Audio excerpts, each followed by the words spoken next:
Kamusta po? Kayo po ba ay naging satisfied doon sa mga performance na ating mga kagalang-galang na senador doon sa kanilang pagganap sa kanilang tungkulin bilang mga senator judge doon sa impeachment ah, case ni VP Sara? Alam niyo po, ang ating gobyerno ay nahahati sa tatlong sangay.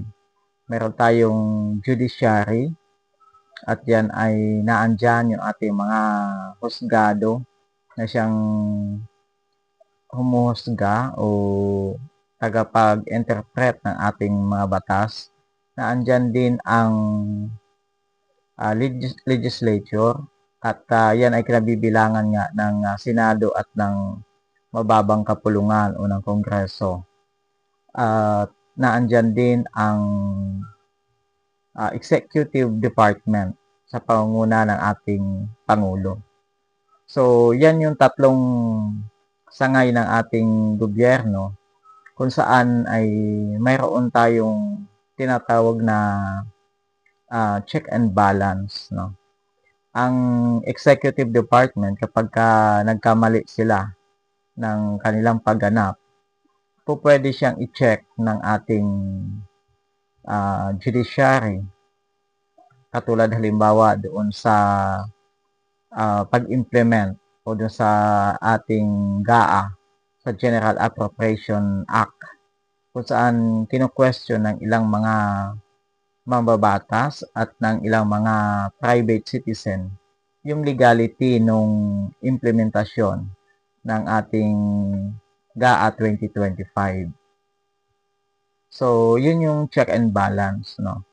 At ilan sa mga opisyalis na ating gobyerno, katulad ng mga mahistrado ng Korte Suprema at ng ating Pangulo, pangalawang Pangulo, ang mga constitutional commission katulad ng COA, ng Commission on Election, ng ating ombudsman.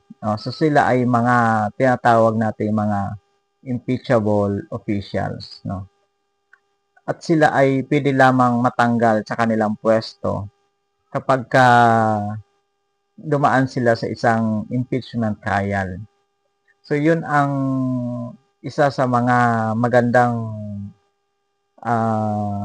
provision ng ating saligang batas, yung 1987 Constitution, kung saan binibigyan ng pagkakataon ang sambayanang Pilipino at ang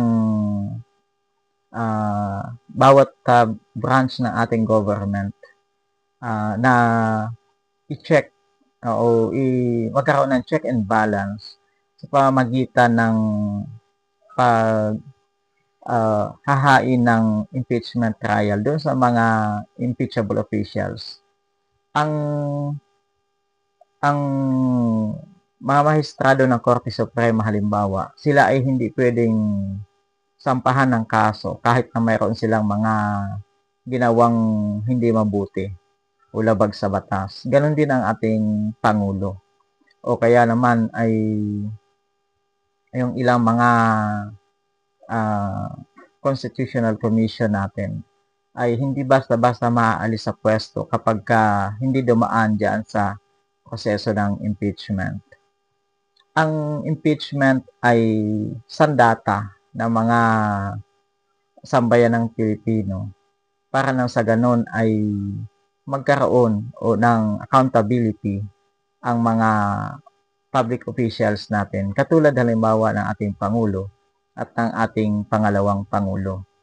Subalit doon sa ginawang proseso o doon sa ginawang paunang bahagi ng pag-handle ng Senado doon sa impeachment trial, so makikita natin na ilan sa mga senador ay kitang-kita kung ano ang kanilang stand doon sa sinasagawang impeachment trial o doon sa impeachment case laban kay VP Sara. Ang mga senador ay kapag impeachment trial or mayroon silang ina-handle na impeachment case, sila ay gumaganap, no, na mga huwis o mga judge, no. Kaya ang tawag sa kanila ay senator judge. At sila yung huhusga. May kasalanan ba o wala yung ating Vice Presidente dito sa kaso ni VP Sara? So, ganun ka-importante yung kanilang role. At ang isang judge ay tinitimbang yung ebidensya ng isang kaso o ng isang asunto o ng isang reklamo. Sa kaso ng impeachment case ni VP Sara, wala pang nailalahad ng mga ebidensya. Wala pang pinipresenta ang prosecution. Sa impeachment trial, ang nagsisilbing prosecutors ay ang mga piling abogado na miyembro ng lower house o ng Kamara de Representante. So, sila ang nagpo-prosecute doon sa impeachable official natin. So, doon sa ginanap na unang pagdinig o unang pagganap o pag-convene bilang isang impeachment trial ng ating Senado sa pangunguna ng ating Senate President Chis Escudero. Ano ba yung rate natin doon sa ating mga senador? Worth it ba o tama ba na sila ang mga nandiyan sa posisyon na yan? Tama ba na sila bilang isang huwes ang tatayo bilang abogado ng isang akusado? Tama ba na sila bilang isang judge, no, at huhusga sa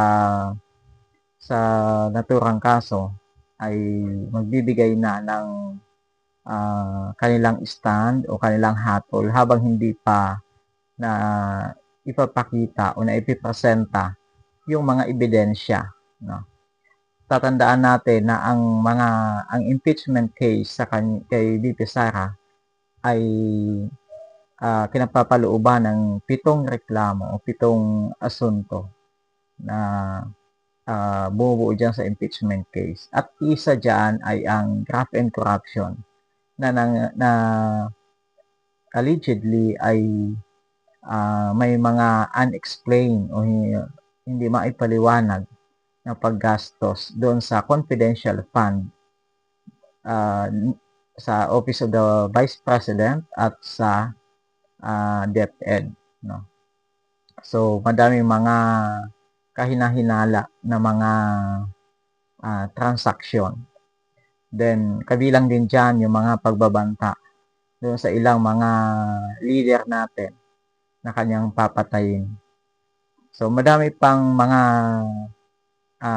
reklamo na nakapaloob yan at hindi pa yun na ipapalabas. Subalit, syempre, ito ay isang political process at may halong politika yung bawat pagkilos ng bawat mga miyembro ng Senado.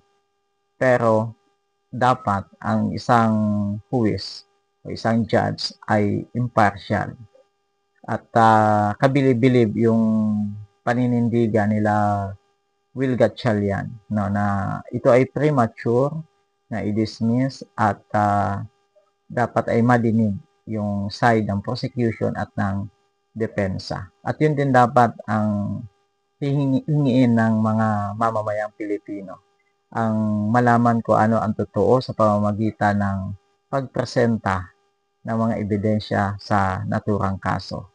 Bantayan po natin itong kaso ng impeachment. Mahalaga po ito para sa ating bansa, sa ating bilang Pilipino at sa demokrasya.